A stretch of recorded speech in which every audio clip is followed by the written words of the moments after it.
Well, hello, welcome once again to Pale Blooms and Beyond. Thank you for joining us today. If you do like the programming and the artists and musicians that I visit with here, please be sure and hit the like button and also subscribe to the channel. Martin Sadofski is an English award-winning writer and producer. Martin studied English and theater at Manchester University.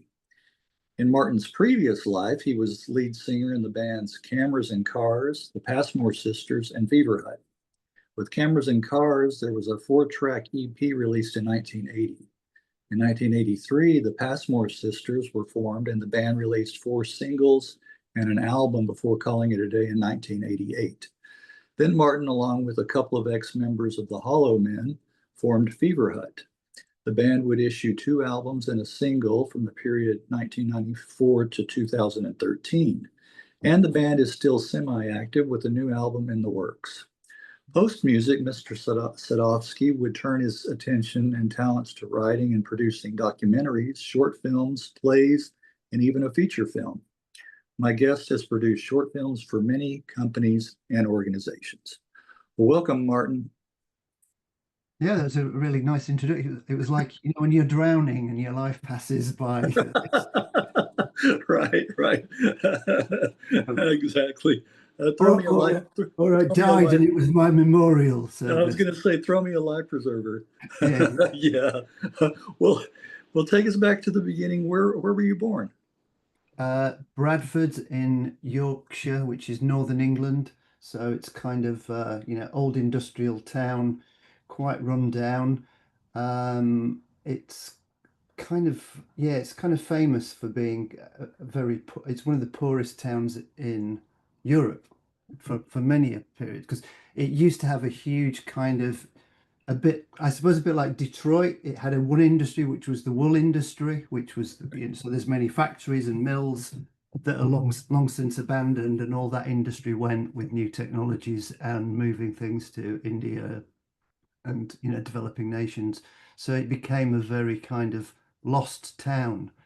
But what it was good for is lots of abandoned buildings where bands could rehearse very loudly and not be kind of That's disturb the neighbours because there were all these old abandoned factories which for some reason still had the electricity and the lights working because I oh, think is that right? That was helpful. Yeah. How far is Bradford from Manchester? Just curious.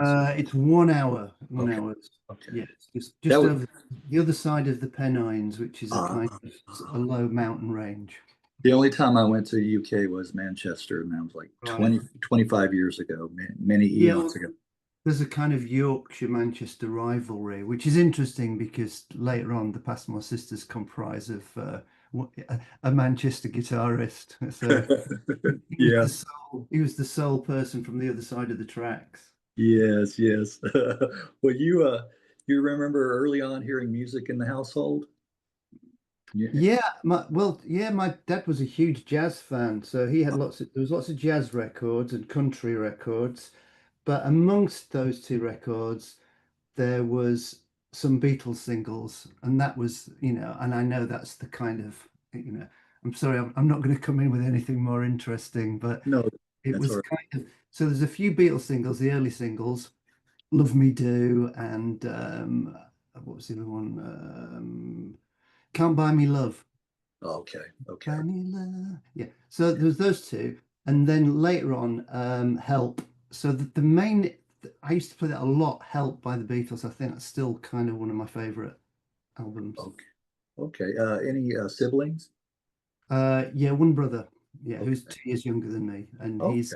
he's in the kind of building trade as a Okay. Okay. So bricklayer. if any music was passed on, you would The pass it kind on to of, him. working class. My dad was a printer. My mum worked at the local hospital as a cleaner, so very much kind of working class. Okay. Well, where do you think you got the music gene or bug from? I've no idea really. My dad was always playing record. He loved to play records, and he used to sing very badly in the. I remember he used to sing his head off in the car, which now Yeah. I've picked up. I've been doing that. So my kids shake their head. So I've become my father in the car getting all the words wrong to the songs, but playing it loudly. Why is it you It's think hard to that? play music loud in your own house anymore because Yeah, yeah. it's kind of the car has become the kind of this is where I can really turn the music up really loudly and drive. But Yeah, that's right. Why do you think it is we think we can sing good in the shower? You think it's just the noise that kind of drowns us out I of think the so. water? Yeah, I think so. I don't know. Because the shower attachment looks like a microphone, I Oh, think. there you go. There you Yeah, yeah. go. Well, that's interesting. Well, can you remember the first single or album that you bought yourself? I think the first single I bought would have been strangely probably an Elton John. I think it was Saturday Night's All Right for Fighting, Elton John. Because I remember it had a kind of weird pink cover, like kind of old sailors' tattoos. I Yeah. remember buying it. So I was strangely, I've always been into kind of that melodic, so the beat. I've always been on the I'm the Paul McCartney, not the John Lennon, and I'm the Beatles, not the Rolling Stones, Right. and I'm Prefab Sprout, not the Strokes. I'm Yes. kind of I like lyrical, Yes. melodic pop, and Elton John was kind of, I think strange Elton John because it kind of in the 80s he was seen as a bit of a kind of has been, Yeah. but those kind of early 70s albums, the first three or four are just, I mean, they're still kind of timeless in a Yes. way. I love that singer-songwriter period too. Yeah, Yeah. Yes. yeah. I Interesting. think the night like 1973 to 1976 was Yeah. probably the golden age of the album in a way, wasn't it? Right. Like David Bowie and people like that.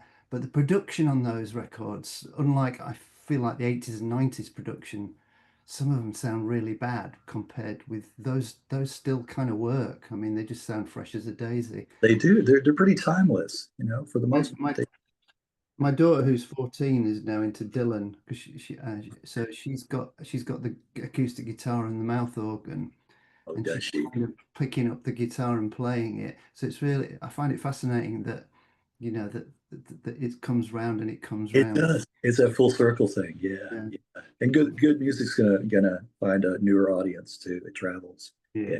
yeah. That interesting you mentioned Prefab Sprout. Next week I have an interview with Martin McAloon. Oh, Yeah. really? Yes, yes.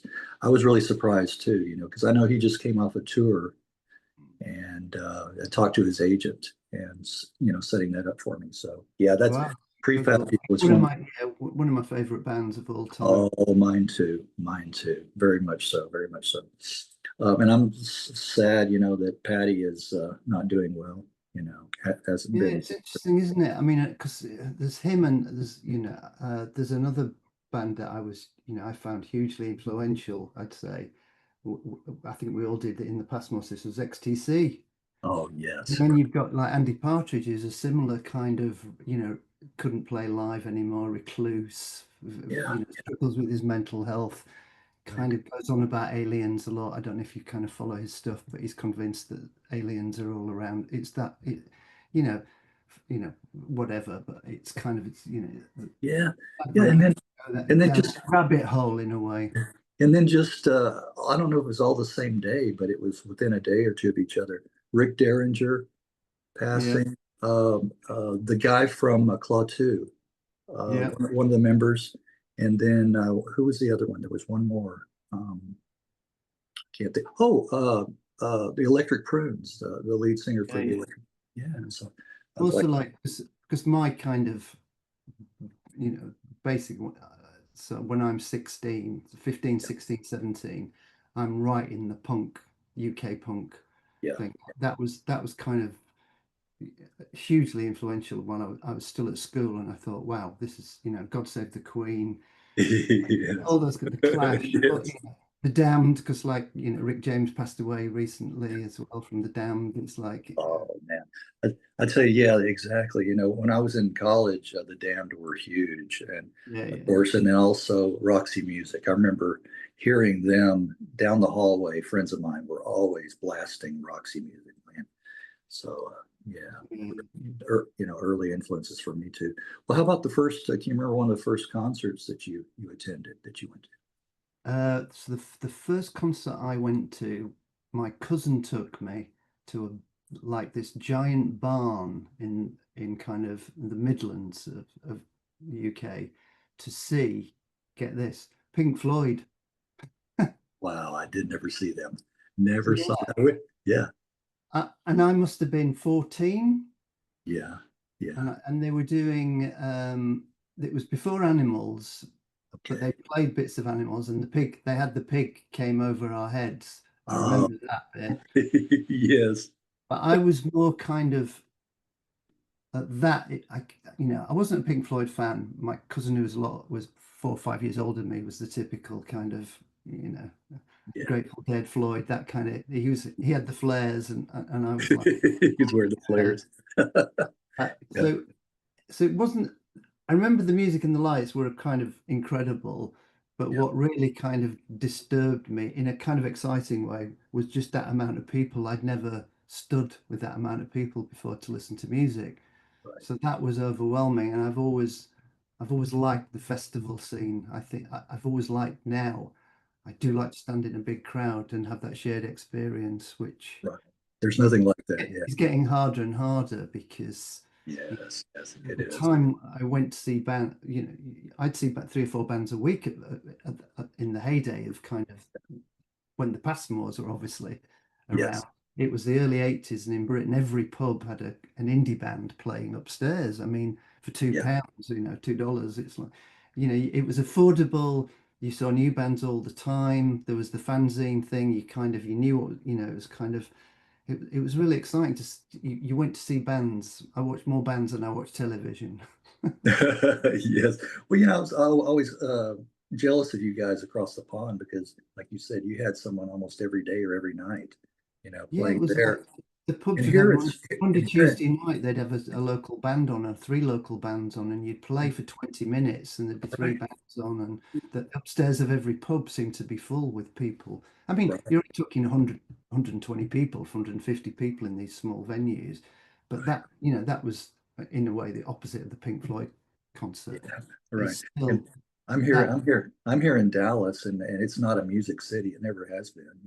right. Austin is more, music, Yeah, but Austin, Texas has always yeah, had that kind of, but here, the mainly the big name acts would come through. We'd see some of the, alternative, but not as many as you guys, yeah. had over there almost every day. Plus, there was a real appetite for, Yeah, now you want to, people go see bands, they go see legacy bands, they go see the band. It's and a lot of the older bands play their greatest hits. yeah, To go and see bands that where you knew none of their songs, you'd never heard of them, but yeah, make the effort to go and see someone is I think that has kind of sadly gone in a way. It's yeah. like the fun was, you would discover. I saw Oasis at the Marquee, and me and my friend left after 3 songs. We thought they were so poor. Right. I've never, They started I've playing never, I Am the I've Walrus, never and we been an, I've thought, never been an Oasis fan myself. I really haven't. I didn't get all the no, but hullabaloo. they did become huge, didn't they? Yeah, So, yeah, yeah, they did. They did. Yes, exactly. Well, yeah, well, and all the they're playing again a massive UK tour at the moment. right. I think it starts Yeah, this year, doesn't it? It yeah, and kind all the tribute bands these days, it's just wild. You know, People have that hunger to go out and see live shows. They really do. Well, how about were you in a band prior to Cameras and Cars, or was that your first band? that was the first band, real, yeah, really. I mean, because I was into punk, and there was that kind of the Sniffing Glue fanzine of basically get yourself a guitar, learn 3 chords, start a band.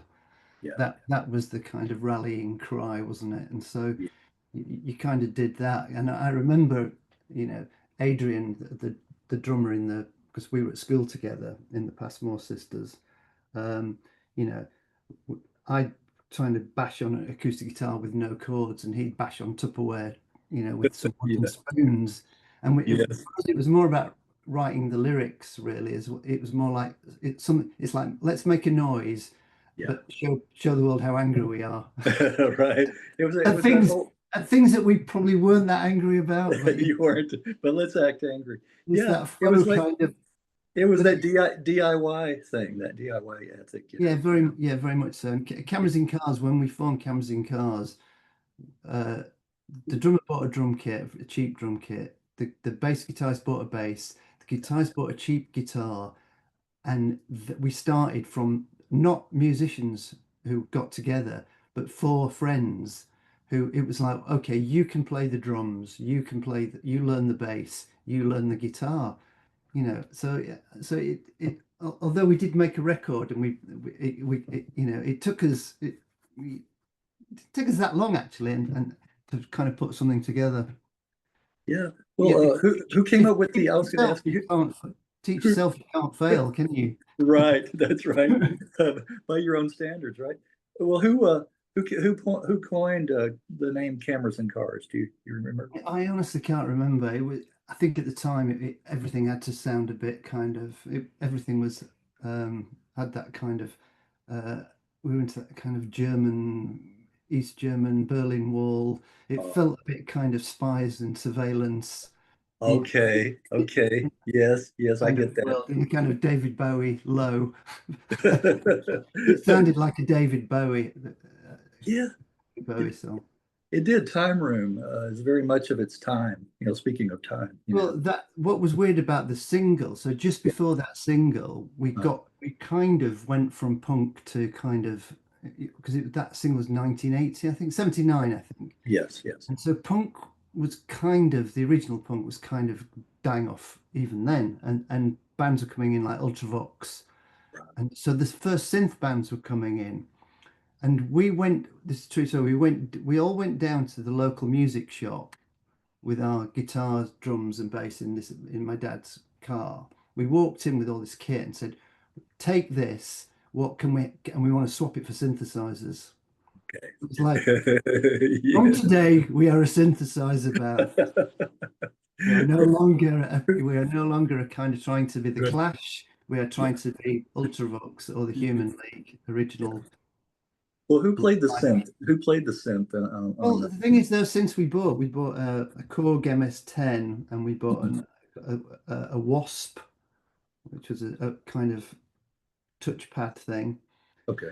There's no real playing them because they're not polyphonic. You could only hit one key at a time, so it was all kind of beep beep beep. Yeah. You can go Okay. from one note to another. So Yep. you're kind of doing making music with two fingers.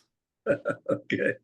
And Okay. then we kind of we kind of rehearsed and we recorded those four songs in a Yeah. day, and we went into a studio with some long-haired guy in a local studio who wondered what the hell we were Yeah. I was really. gonna say, did he get you guys? Did he understand? I don't think so, but it kind of some of them it kind of stands up, but it's quite funny.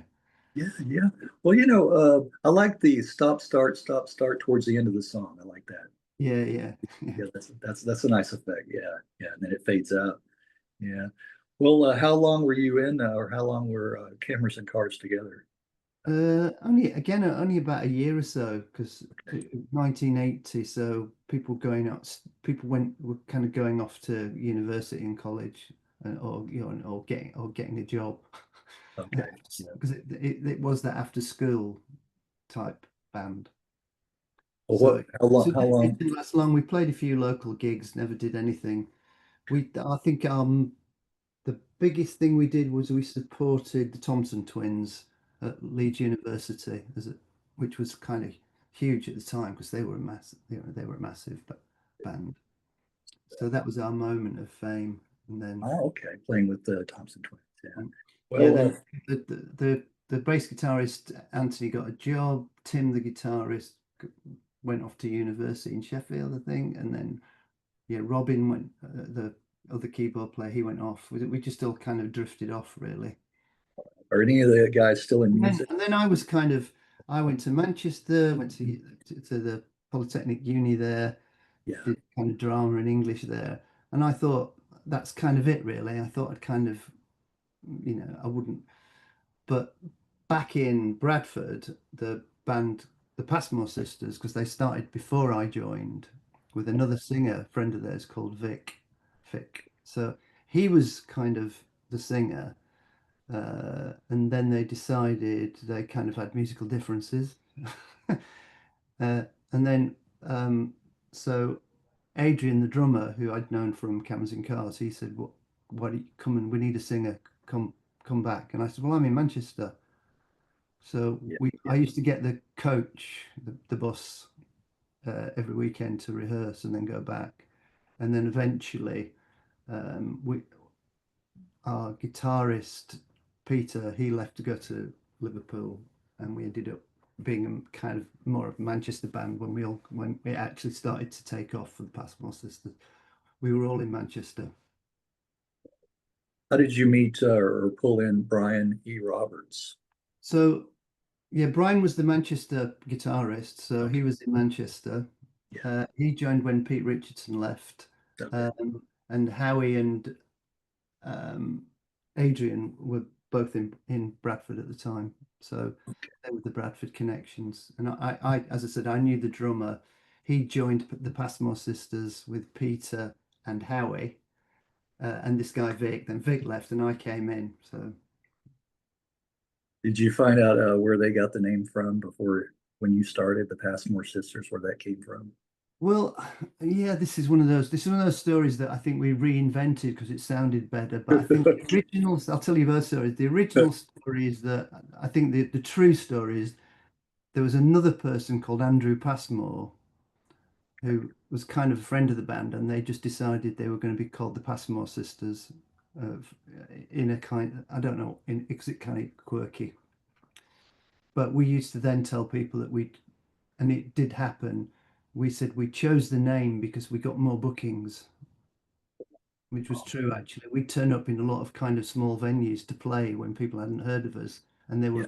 were, kind of burly men in black rock and roll t-shirts were very disappointed that four girls hadn't turned up. I was gonna say that's like Sisters of Mercy, they did that Well, too. yeah, Yeah, yeah, yeah, exactly. Yeah, yeah. we That's we actually turned up in North London in Finsbury Park at a venue called the Time Box, yeah. and we'd been booked to play this little mini festival in this pub that was going to be all day, and we didn't realise it was all girl bands, so it was quite LGBTQ. Even back then. And we turned up, and it was like, "Who are you?" And we said, "We're the Passmore Sisters," and it was like there was a bit of a kind of, "Do we let them play or not?" So it was a kind of all-female audience in London. So we did play. You Yeah, you good. did they let you play, huh? They let Yeah. you.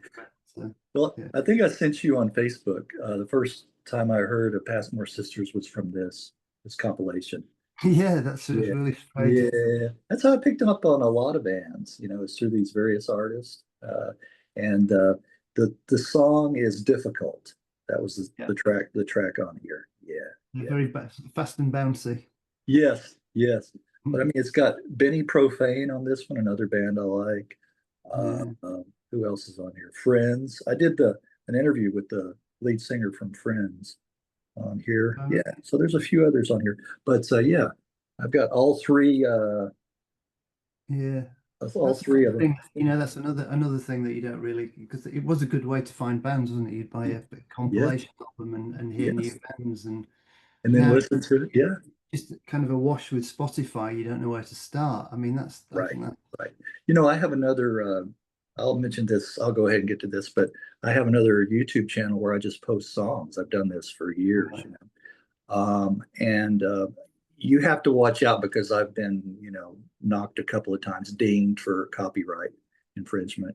Oh, But right. usually it's the ones that are not well known, or the B-sides or demos, things like that, Yeah. that they won't catch. But yeah, uh, I had posted one of the Hollow Men. Do you Oh, yeah. remember? Do you remember the song "Louder Than God"? You remember that? Yep. Yep. Yep. I really like that one. I posted that one on there too. We'll get up to that, but yeah, that's what I another channel. Well, the band's live performances were pretty frantic, fast paced. Yeah, Uh, we yeah we were called. Uh, um, Herman's Hermits on speed or something. That's where that kind of. I think it's funny, isn't it? Because whenever you record, we always seem to record really slowly Yeah, and have to speed things up.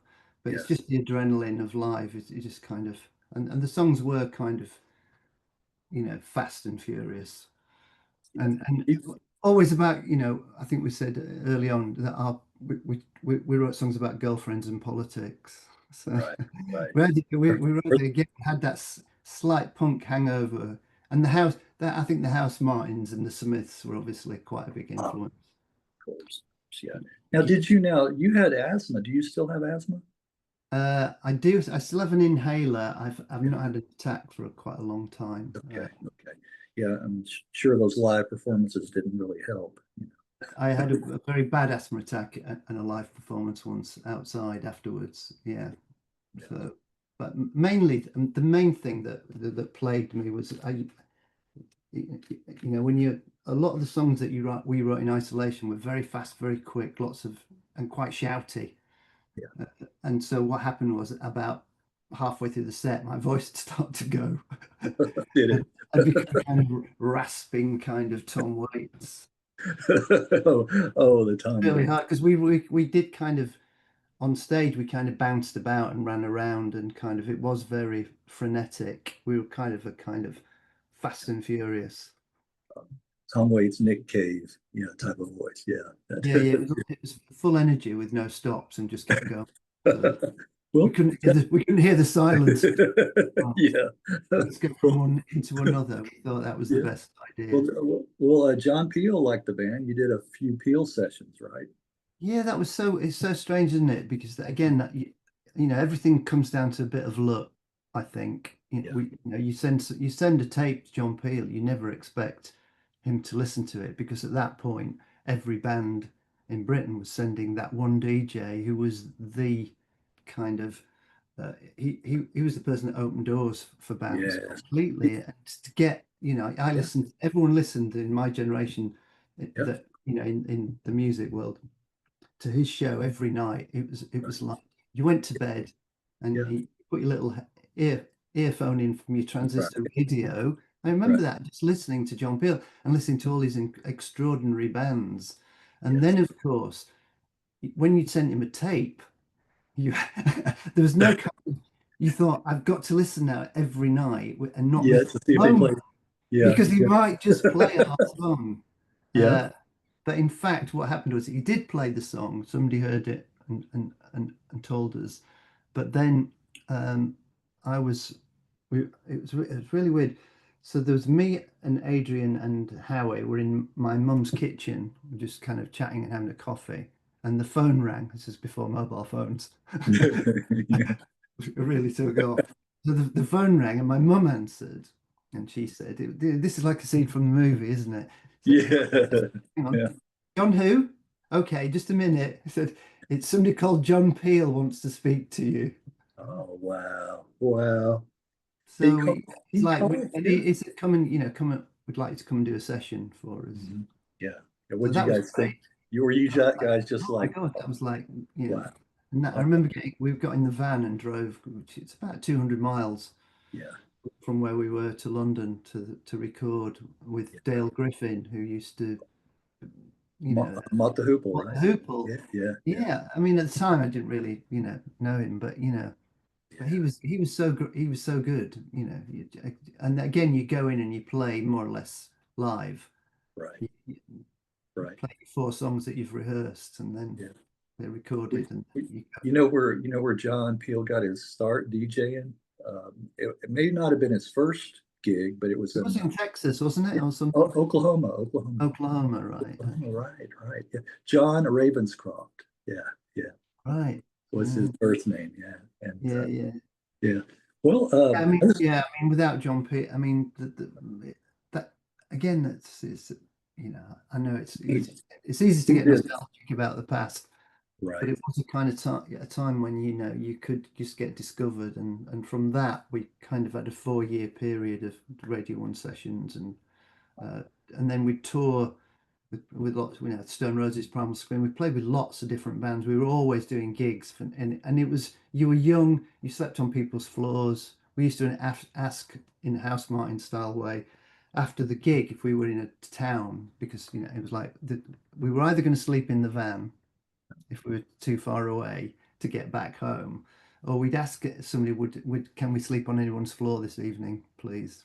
That's what we'd ask. Most people someone would come up and say, yeah, I'm a student, you can come back to ours. So you ended up going back to people's houses and kind of sleeping on their floor with your sleeping bag and then getting up the next morning. So it's quite a community of you know pop Well, fans. yeah, well, it's You nice didn't there. you just get warmed off now. It'd be like Right. Yeah. Well, it was nice that there were fans there to help you out, and yeah, yeah, yeah. which And everyone's in a band, so people had come, a lot of the people that came to see you were in they were bands. in bands too. Yeah. There was 4 bands on that evening, and so there'd be 10 people from each band, their friends and family had come, so that would Yes. be enough. So They're, yeah, yeah, all fans. I just want to mention a few tracks that I like. yeah, yeah. Yeah, June in the Water. It's one of my favorites. I mean, yeah, I mean that you can real that is a kind of very Smithsy Yeah, type. it is. It It's is. very Smith. Even the very lyrical. It's kind of got that lyrical kind of Yes. slightly not sick humor, but kind of dark humor about this. Yeah, the guy Yes. who like throws his girl in the canal. Yes. Right. And And I imagine some people, when they first heard it or before they did, think it was about the month, the June in the water. Yeah. It's yeah, well, yeah. yeah, because it's got a kind of, well, yeah, because it also mentions April and the Right. girl's name. Right. So I held hands. April. I held hands with April. Yes. Yeah. Isn't that interesting about, I've never read about it, but the spring months are all girls, April, May, June. Yeah, Yeah. Yeah. yeah, Yes. yeah, Well, I like the extended version of Every Child in Heaven. I like the studio, but I really like the extended version of yeah, that. yeah. Nice one. Yeah. Well, I mean, so we did. It's very strange. Again, in the 80s, early 80s, the 12-inch single became this thing. Right. And the 12-inch single, so what happens was the band would write a song that was 3 minutes long, Yeah. but then your management would say, we need the 12-inch version because it's a 12-inch single and that needs to be 5 minutes long. Yeah. And so you hear all these songs from the 80s that bands have ruined because Yeah. it suddenly goes into this middle bit, which Yeah. is just like, 16 bars of nothing just to get Yeah. the kind of, this is the 12-inch version because it's Right. a commercial. It's like, hey, they'll buy the 7-inch and the 12-inch and Right. For make more marketing. money. Yeah. Yeah. That's right. Make more money off of those. Exactly. But also on radio, on the BBC radio, you get paid by the minute. Okay. Yeah. So so it's You, like you want anyone, longer version? it's like bands like Wire's first album, they weren't making enough money on their singles. It's Right. one They minute were long and it's they were gone. so short. Yeah. You're like, yeah, let's make this spot. So yeah, because it was a 12-inch single, it Yeah. almost like de rigueur to make the song Yeah. longer. Yes. So, Well, but I yeah, like. it kind of works because it's just got that kind of bouncy groove, hasn't it? Yeah, it does. It does. Well, I really like Brian's guitar on A Safe Place to Hide. Yeah, yeah, Yeah, it's really yeah. nice. Another one that's been kind of likened to the Nightingales at all. Yes, yes, I'm It's familiar got with that it. again. That's got that kind of chimey pop. Yeah, Yeah. yes. And, So, and another one that I think you kind of maybe tongue in cheek, what you mentioned earlier about June in the Water, the grim English joke. oh yeah, yeah. Yeah, yeah, Well, that was, yeah. There was a lot. I think at the time there was a lot of, and the maybe in America not so much, but there's always this deification of the working class here, as if that it's kind of middle class people are always claiming they're working class but only in the artistic community because they want that authenticity. yes, yes, Obviously, real working class people don't go around saying I'm working class right, because they're not. right. They don't think about it. So right. there was a bit, it was a bit of a kind of an attack on that kind of actually saying the working class are not this kind of, you know, the group of people that need to be deified and kind of looked up upon. Right. I think They're the real heart and soul. It was yeah, like, I'm there's working some of that class. here. There's I'm some of working that class. here too. Most of us are idiots, Right, right, right. and we Yes, vote for the wrong people. yeah, With exactly. I was at that. That was all about my my family and my friends and the people I grew up with voting for Thatcher. Yeah, You yeah, know, which in the same way as like, we probably now look at Trump and think, why would anyone think that Trump will save the working class of America and he's their champion?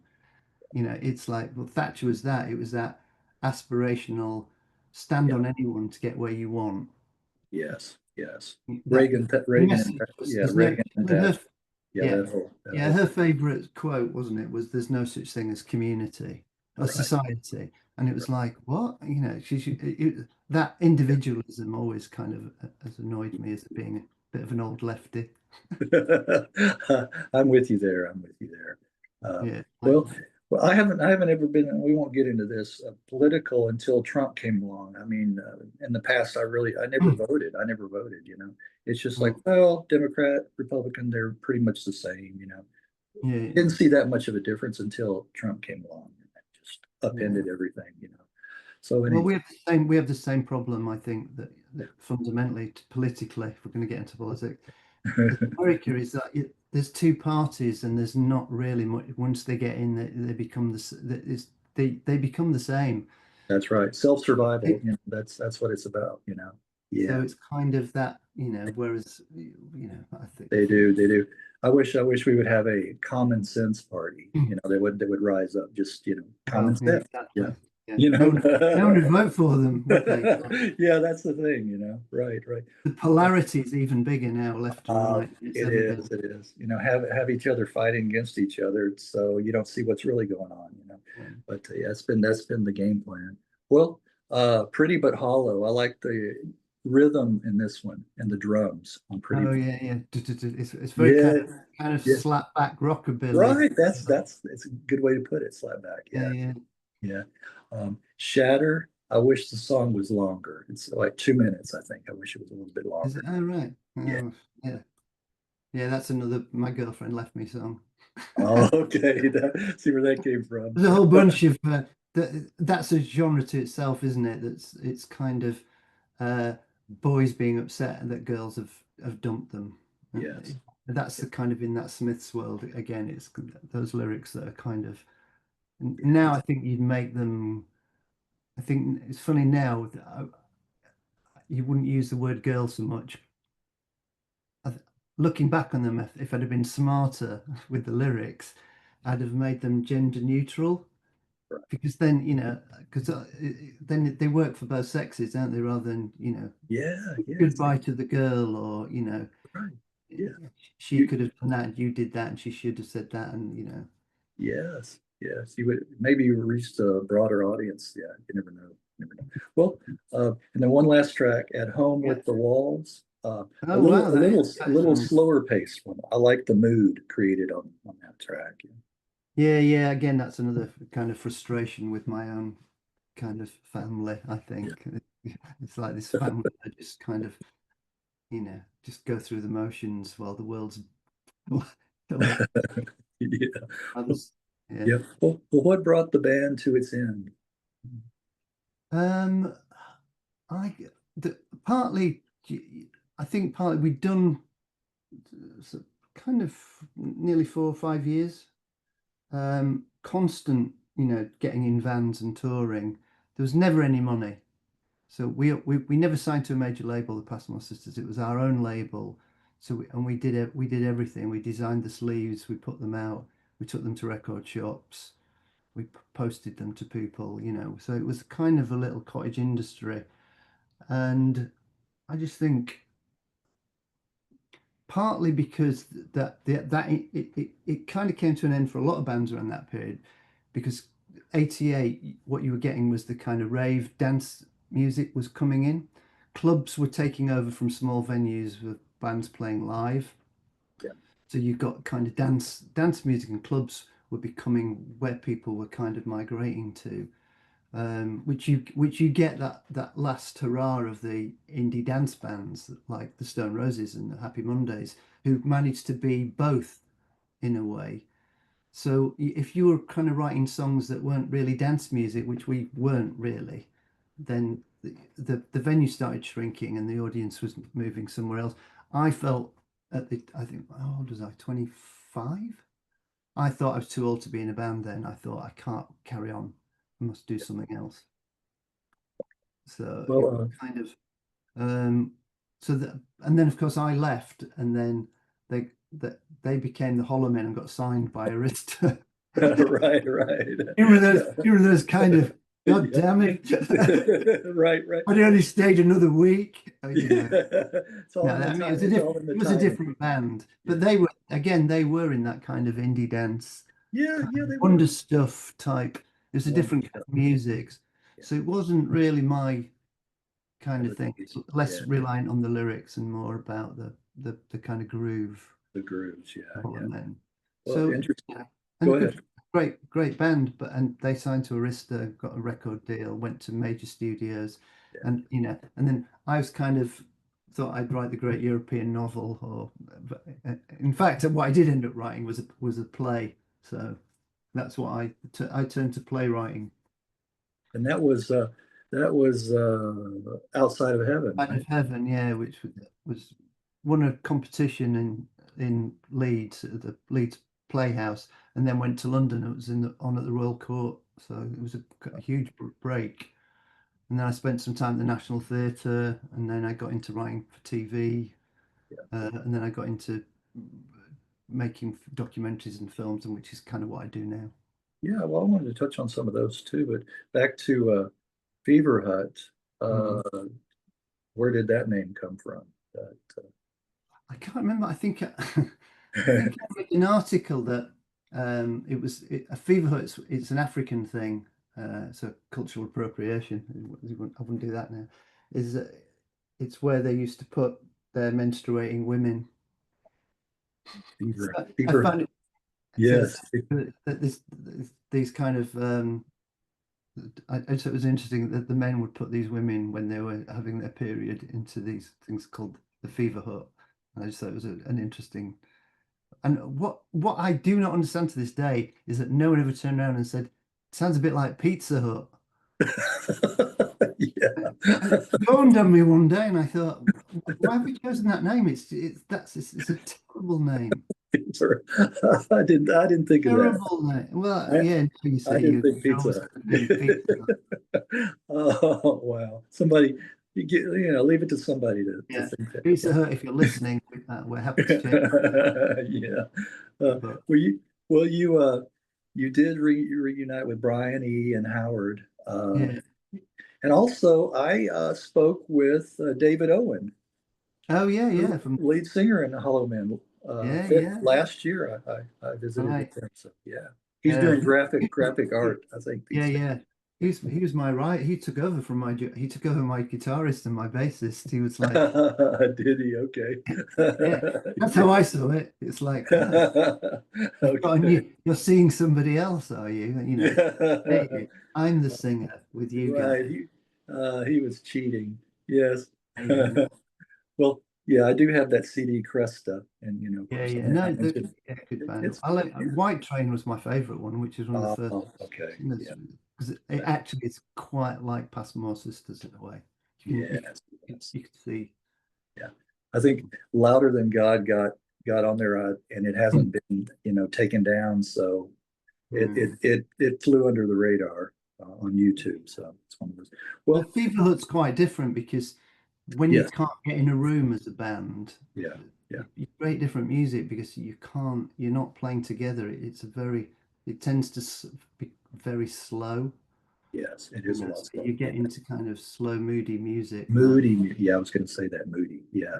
And I think it also really showcases your vocal ability more so yeah, with Fever Hut.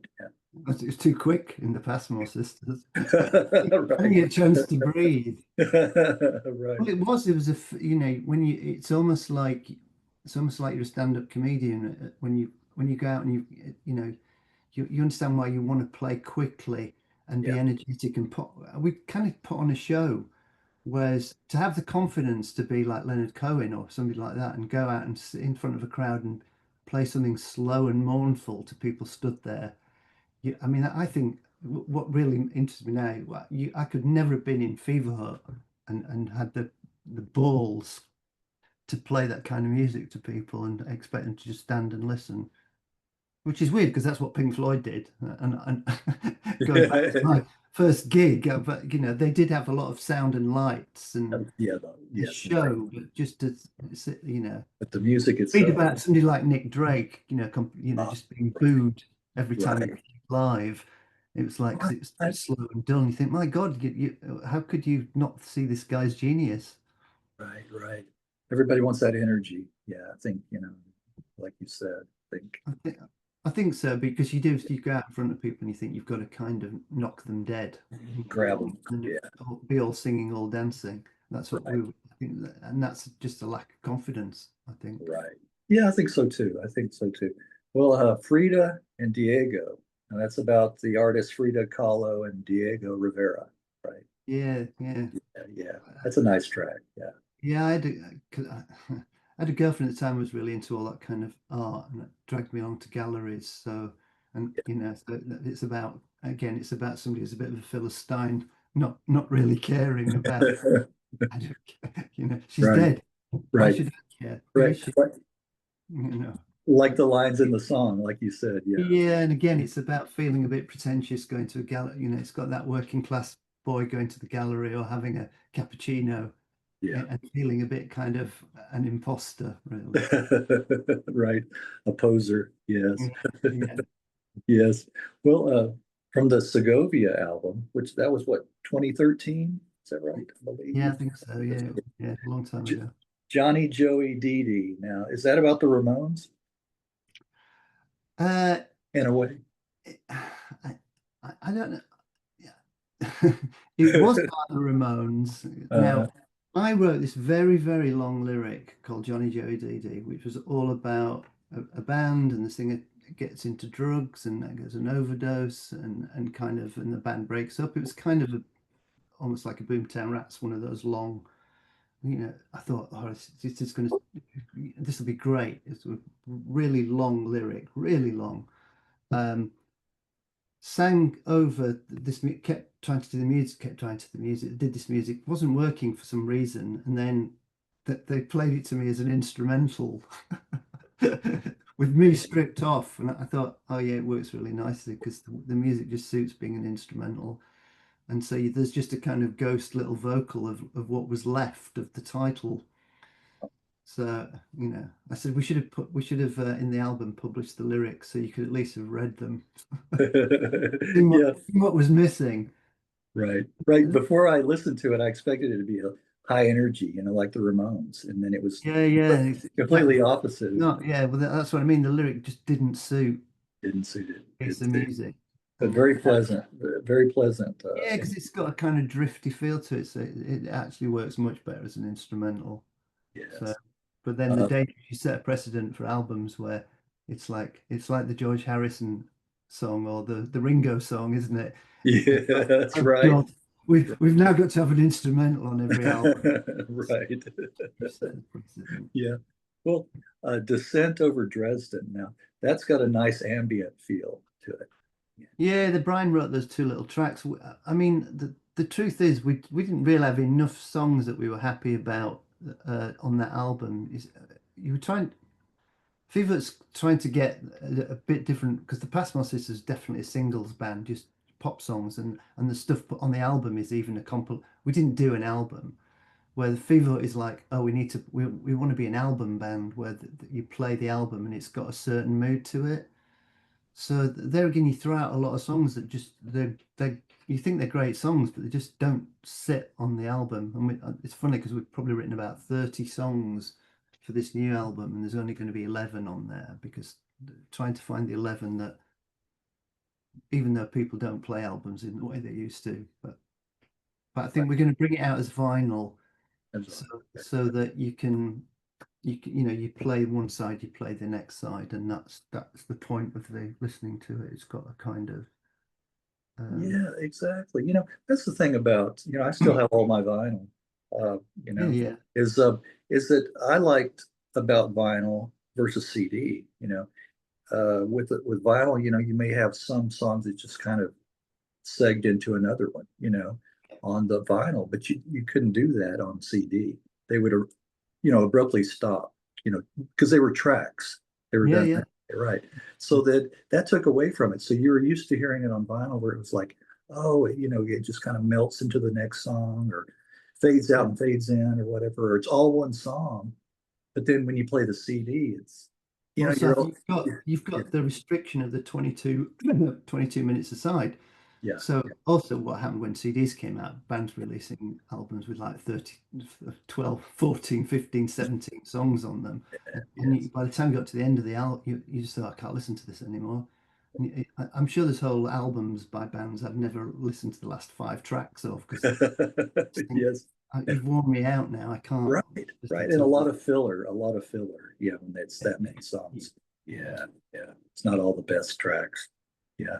Yeah. Well, Sunset, another one, is also quite good. I like Sunset. Yeah, yeah, another kind of reference to kind of kind of it's quite nostalgic. A lot of that album's quite nostalgic, but it's funny getting when you're young, you write about where you're going and what you want, and when you're older, you write about where you've been and what you've lost. Yeah, right, But right, yeah, most of the new albums definitely about getting old and looking back and trying and perspective and feeling what there's no point. I One thing I couldn't do as the Passmore Sisters, well, my knees wouldn't do it anyway, is that it's to and quite a few bands do, and I'm not knocking their choices, but the Passmore Sisters could never have been a band if we'd have got bigger. The idea that we'd now be going out and playing "Dune in the Water" and those songs to as a kind that would kind of that's a terrifying idea to me that you live in that kind of aspect of that period right, and right. you carry on. So I see so a lot of contemporaries that disappeared, and I thought they'd gone, got married, and were working in different worlds. It's now, oh, the shop assistants are back, the flatmates are back, the wedding Uh, press never kind of gone away. They're back. You know, right, there's right. these 14 Ice Bears. There's all these like the June Bright. You think, oh, all these bands that weren't very big, but were Yes, our contemporaries you see them now and again popping back up and they're playing and you think wow, and I think should I go down and see them, and then I think I don't want to go back and see, I don't want to go back and spoil that memory really. right, right. And there's nothing wrong with getting old, but I think if you're singing about my girlfriend left me and I'm upset when you're 62, Yeah, it lacks a bit of authenticity. I think at least sing yeah. about I would say so. I would say so. at Yeah, I least did think a. about friends who've passed away or illness or dogs that have died. Yes, that's interesting. You mentioned a couple of bands. I did a written interview with Phil Wilson, June Brides. Yeah, yeah, It was a couple of 2 or 3 years ago. yeah. Yeah, yeah. So Are they that's, still are they still gigging? I can't keep up really. I know the flatmates who we did a lot of gigs with are still playing. I think maybe so, maybe so. And then Robert Sekula of 14 Iced Bears, I also did a written interview. Right, yeah, yeah. I switched over. I'll do them if, I approach somebody and they say, well, I'm not really into video interviews. How about a written? Then I'll do it, I'll do it. Right. But I like to do this. I like to seeing the person, in front of you and the Oh yeah. immediate kind of, It feels more like a conversation. right, right. Because with those written ones, it may take, you send it out, the questions, they may take months to get back. And they're Yeah. kind of, a lot of the answers or responses are a little too thought out. You know what I mean? It's not immediate. It's not No. like you said, a conversation. Well, let's see, does this sound right? They kind of overanalyze sometimes their responses. So it's, yeah, I, I'm sure. I'm sure when this is over, I'll think I should have come across this Oh, you're right. intelligent You're just like everybody else. Damn, Yeah, I'll do didn't. the same thing. I should have asked him. Yeah, that kind I of stuff. do. I mean, as you do it, what I still love to meet people who just have this love for music still. It's Yeah, just yeah, so inspiring right, that right. it never leaves you. And for me, the greatest joy is to see, both my daughters have that kind of different music, but they're both going to see Billie Eilish next month, Are they? Okay. because they're huge fans and they're very excited about that. So it's still nice. But there is that, I think, as I said, the sadness for me is that the small gigs, I mean, to send just two daughters to see Billie Eilish, I could have gone on holiday for 2 weeks. Right. The ticket prices now, because Yeah, our generation was that you made the money from selling singles and albums, and that the gigs were kind of, the record companies would use them for that reason. Now nobody makes any money selling music, right. so the gigs have become the big earners. It's flip-flopped. Yeah, yeah. And so it's It's no longer £5, $5 to see a band, it's no. Oh $350. no, no. You have to take out a loan in order to go to a concert, or And it's sad mortgage. because people aren't going to, they're only going to see people that they've been, that, the record companies have basically made, Right, like right, before. You're right. not going It's definitely a different scene these days. And of course with COVID, that stopped a lot of the live performing anyway. and But technology, because you had to, yeah, when the Passmores started and cameras in cars, it was like the only way you could make music was to get four people together and each take one part of what a band constituted for a rock yeah, band. right, right. And now, you can sit at home, you've got your own drum machine, Yeah, your own bass yeah, guitar, your own keyboard. And, right, I can write music. I've been writing songs, and I can't really play any instruments, but now anyone can write music, which right. is good and is bad. I don't, I think that's, Yeah, it is. I was gonna say, but there's nothing like having that, chemistry, being in the same space with the no, other members. nothing. And that's why I think a lot of modern music has just something missing, which I Yeah, think it's that connection of four people doing their own thing, but together, right, right. instead of one person doing one thing and then adding another thing. And now that kind of led to the advent of AI too. So, and we won't talk about that, but Well, you I know, mean, I've looked at it because you can type in a lyric now, yeah, and a female singer will sing it to you to some music that it's just created. It'll literally play you back a song, and you think, wow, yeah, that's just right, insane. right. There's still something artificial about it, though. It's just I can see that. I can see the images on the internet too that are AI created. I can tell right away that it's AI. It's not. Yeah. Even if it's even if it's not a ludicrous, setting, I can still tell. I mean, it's like a little bit too out there. Well, real quick, did you have some highlights from your play production, dramas, documentaries that you kind of wanted to? You Not really. mentioned one earlier. Yeah, you mentioned your first one earlier. Yeah, the Play Royal Court. That was interesting because obviously I got some Passmore Sisters music in that.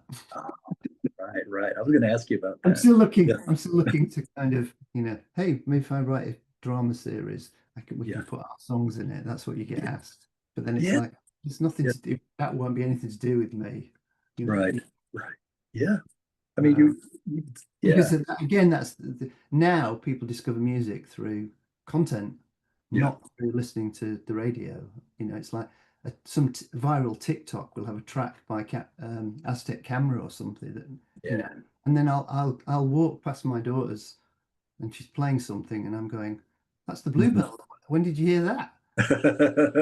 It's on Yeah, this TikTok, Dad. I'm yeah. going, oh, Wow. really? Another one. Did you see my interview with Ken McCluskey? No, yeah. Yeah, yeah. Really nice guy. Really nice. Yeah.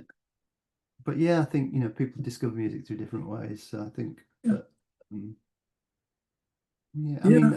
at the moment, I kind of produce. The last year, it's such a strange things you end up doing. I just did 10 episodes of a documentary series called "Missing Presumed Dead," which is kind of true crime. Right. I was going to say. I thought, Yeah, but actually, it was really inspiring. I thought it'd be just like a, kind of pay the mortgage type job. but what was interesting about it is people had survived, and so it's not. Although it was true crime in a way, or people had been kidnapped, or people had been abducted by a stalker, or all these kind of horrible stories. People have got lost at sea, lost in the jungle. What really, it's quite really inspiring to kind of that people can go through extraordinarily difficult periods in their life that they Hey, think literally they think they're going to die right. and come out Hey, of it. you And you most mentioned of the people were not damaged in the yeah, way that I thought they would be. you thought, They yeah, actually had a much kind of more, most of them said I was quite uptight before and quite kind of, ambitious. And after that, my life right. was so much better because I realized, Yeah. it's almost like, You hear that people that go through near death hmm, experiences, yeah, how they look at life totally differently after that, yeah, It's like I was lucky, I was fortunate to survive this, you know. yeah. And I'm not going to worry about all the little things anymore. I'm not going to, Well, I think I that don't, happened to me because I was kind of quite young. I was quite angry and irritating and annoying and a bit of a diva. And it's really strange because I remember thinking that's not me, but I kind of this is how I have to be. I'm the okay. front person in this band. I have to kind of act like I'm I'm You need a persona, yeah, and yeah, I just took a cliched one and then just became a bit of an arsehole, I think, to the other band members. I was one who drank too much or would fall off or pick fights with people. Um, but then when my dad died quite young during that kind of at the end of that period, and I completely changed my personality for the better yeah, yeah. because that It, sudden it, shock, I thought, it, life's too short to kind yeah, of be this arsehole or make people's lives misery or be an egomaniac or be so narcissistic. yeah. It's like I don't want to be that person anymore. So it's quite interesting when I, sort of It takes that getting sometimes. into life, getting into Yeah, life lessons, yeah. but What has to happen to Trump for him to change his ways? I He actually needs have no he idea. needs some life-changing moment. I don't know what happened to him. I mean, I Yeah, suppose yeah, it's got to be childhood trauma. It's got yeah. to. He's still trying to prove to his dad that Right. That he's he's the he's big worthy. Yeah, he's the bully, not the bullied one. right, right. I He's think that still was got the he big. never got that from his dad. He never got. Yeah, you're right. You're right. Yeah, he's like everyone has to bow to me. I'm a god. You Yeah, know, yeah. It's look, daddy. I'm the big I am. yeah. He's just a Dad. bully. He's a bully. Yeah. He should have never been anywhere near the White House. That individual, that he has no redeeming qualities about him. It's such a This is what I mean about I just don't understand. I mean, yeah, it's almost like people have the majority of people in our country and your country just been reduced to this jellified mass that don't understand or don't see things clearly anymore. I mean, yeah, it's like, you know, it's almost like if you reduce education to such a poor state that the right. huddled masses will remain ignorant. Uh, Yeah, So I think, it's like the lack of education and again, not to go back to the working class, but I call yeah, most that's right. ordinary people seem to Yeah, be poorly educated and poorly aware yeah, of what's going on. And you think it's a magic trick that they've pulled over everybody's yeah. eyes. Massive propaganda scheme too. Yeah, with the right wing, it's just yeah, it's a Yeah, brainwashing. It's a cult. It really is a cult, yeah, and yeah. it's hard And to understand the that. echo chamber of social That's media. what I mean that's that what it is. That's what everyone, it is. They don't want to hear anything outside of that. no, and feed it back to you, feed it back to you, feed it back to you. That's right. That's right. Yeah, Ultimate. that's what. But yeah, I just wanted to say a couple. You mentioned the true crime, Yeah. bad girlfriend. Yeah. That was on Netflix. Yeah. See, I like those kind. I get addicted to those kind of true crime documentaries. You know. Yeah, I mean, they're not licensed to print money, but if you've got a true crime story, that all the streamers, all the TV companies want them because people seem to lap them up. Yeah. And I think, again, it's like in the 1930s depression, everyone wanted musicals and like comedy things. Ginger Rogers and Fred Astaire, you Right, know, right. and then post-depression Britain wanted needed the Beatles. It's Yeah, like yeah, true crime bubble phenomenon, and it is a bubble, it'll burst. I yeah. think it's people thinking, oh, thank God somebody's life's worse than I mine. was gonna say, you took the words right out of my mouth, and I'm one like that too. It's the I can enjoyment I in can sit thinking, there and well, yeah, maybe my life's not yeah. so bad. I was gonna say I can sit there and enjoy that and say, yeah, just take me away. It's like, wow, okay. Somebody who's having a harder time than I I am. Yeah, yes, exactly. Oh So yeah. it's a Yeah, it is. It panacea is. for pain. It is. It is. All right. Well, I think you're getting close to time for you to go. Oh yeah, Yeah, sorry. it's just a few minutes. Okay. All right. Well, anything else, Martin, that you'd like to mention, or when do you think the new material will About be? 3 months. It's gonna we press it on vinyl, so it takes a bit longer, and then we've got to hope we can sell it. I mean, the great thing now is you can press like 20. I'm not kidding. Whereas before you had to press like 1,000, and then that would cost a lot of money, and I don't think we'd sell 1,000 because not vinyl. So it is a bit of a kind of vanity exercise Yes. in a way, but I Yeah, want my but music to yeah. hold and feel. It's Right. not Well, that's listen. one good thing. You're kind of more in control of that. How many you do put out there. Yeah. Yeah, Well, yeah. that's kind of a good thing. And then maybe some live shows too. You think? No, never. No, no, not going to do that. Okay.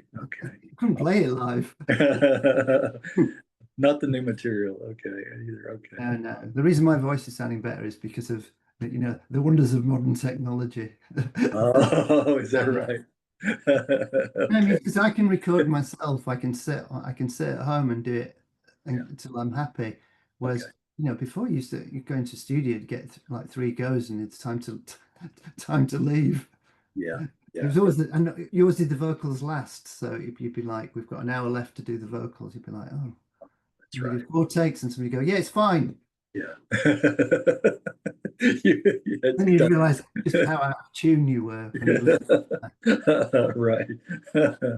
Oh, that's funny. If the Oh, song's fast enough and there's enough words, then you can get away without tuning. That's my uh, tip to everyone out okay. Whoever's listening, up there. and coming singers. Okay. Yeah. All right. More Oh, syllables, more words. right, right. All right then, Martin. Right. I, Yeah. Lovely to speak to you, Greg. I'm glad we got it hooked up and we're able to do it. And Yeah. thank you very Thank you. much. And I will send you a copy of this probably next week or maybe Right. next weekend, and then Yeah. you can Fine. post it, Fabulous. if you'd like to. And Yeah, definitely. yeah. Okay. All Cheers. right. All right. Have a good trip. Yeah. Okay. Thank you. Bye. All right. Bye bye.